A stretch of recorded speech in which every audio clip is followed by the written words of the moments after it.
Hi coders, this is a video on chapter 10 in your book about eyes and ears, and then we will also do chapter 11, which is the cardiovascular system. There's not a whole lot in chapter 10 about the eyes. The biggest thing that you need to know about the eyes is glaucoma. Oops, went too far. Glaucoma, you have to make sure that you code the stage. So you'll see it's stage, and you have to make sure that you code the correct eye, or both eyes. That's really about the only guidelines that are in the front of your I-10 book are related to glaucoma. As far as ears, there are actually no guidelines in the I-10 book about ears.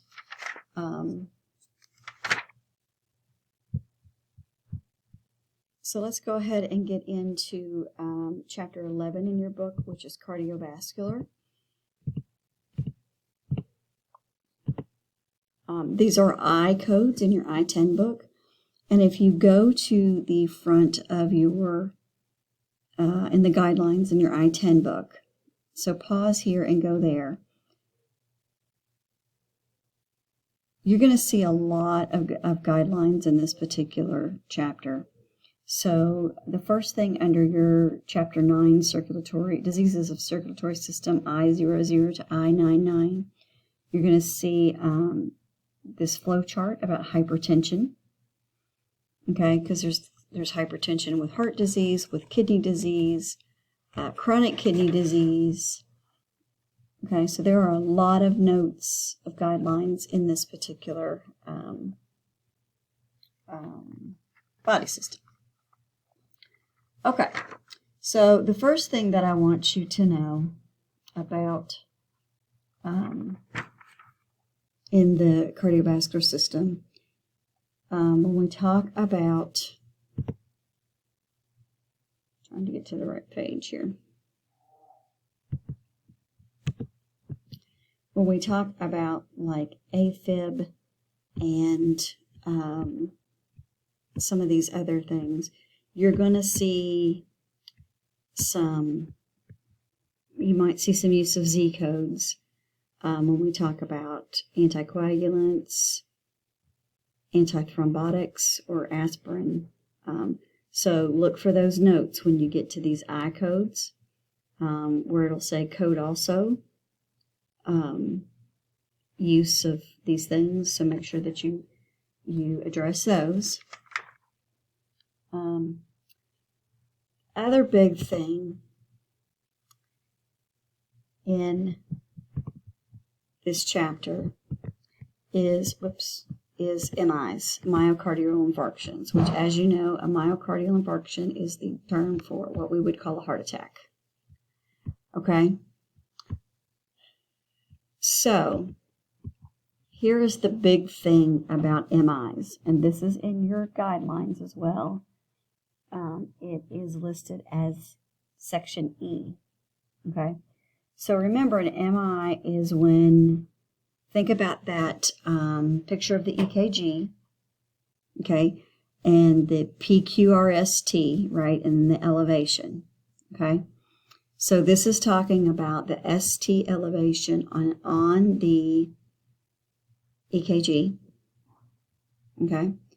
So the bottom line is, if it is a STEMI at any point, you code it as a STEMI.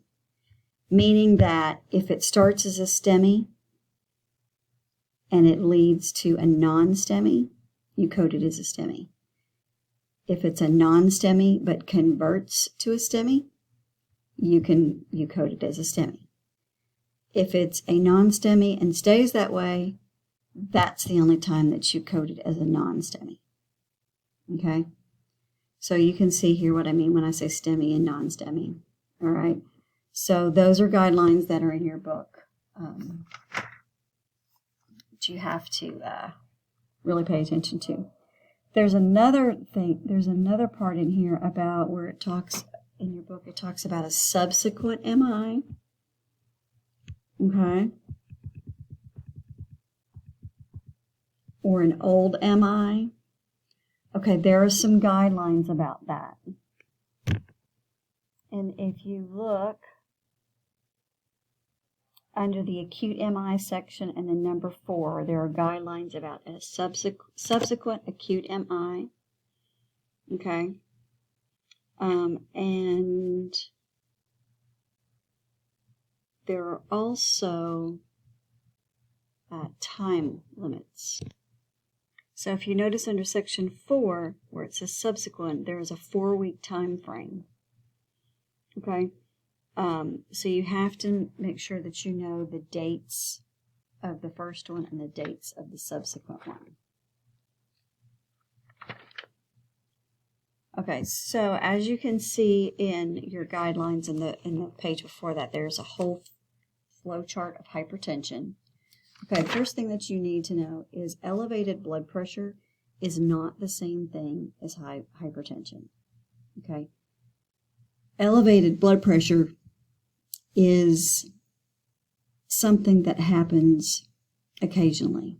Like, I go to the doctor and I'm worried that I've got something serious, and so they take my blood pressure and it's high. That doesn't mean I have hypertension. It means my blood pressure is elevated at that visit, but it's a short-term thing. Okay? Hypertension is a long-term chronic condition. Okay? So just because a blood pressure reading is high does not automatically mean that the patient has hypertension. So you have to make sure that you read the documentation carefully, and the documentation has to specifically say hypertension. So there's also a distinction between primary hypertension and essential. So if we go down here to where it talks about essential, okay, hypertension. And then we also have secondary. Okay. Then your book also talks about hypertension in obstetrics. Okay. Or pregnancy. So anytime we have hypertension, anything in pregnancy, that's going to be an O code. Okay. So if it's related to pregnancy, it's going to be an O code, which we'll get to those next. Okay. The other thing that I really want to make sure that you know about, get to that page for you, is, so you'll see that there's hypertensive heart disease. Okay. But over here it talks about hypertension with chronic kidney disease. Okay. This is the only place where a causal relationship is assumed without being documented. Okay, this is the only place. Anything else, the provider has to document that it's a cause and effect relationship. However, when we have hypertensive chronic kidney disease, okay, as you see here, this does not need to be specifically stated by the physician. Okay, the mere existence of both hypertension and chronic kidney disease at the same time in the same person is enough to report them together. Okay, so you'll see hypertensive chronic kidney disease is I-12. Okay, and then it's going to ask you the code to code the stage of the chronic kidney disease, which is an N code, and it will lead you there. Okay, so that's a really big thing about in the cardiovascular system, is that one assumed cause and effect relationship. Okay, so then there's a section about a CVA, which we would call a stroke. Okay, this is where your stroke, it means that your one side of your body is typically, you have weakness on one side of your body. It's one of the common symptoms. So if you look over here on page 319, it actually gives you, oops, not too far. It actually gives you a stroke scale. Okay, so here's a picture of a CVA or a stroke. which means it's blocked off, okay? Because an infarction means that there's some kind of inclusion, right, and the tissue dies, okay? So here's a stroke scale. So anytime you'll see those notes where it says code also, and it'll take you to the stroke scale, which is an R code. Okay, so those are the big things in this chapter. There's also some information on a sequela. Remember, a sequela just means a late effect. So it could be speech, like aphasia, meaning not being able to speak, dysphagia, difficult speaking,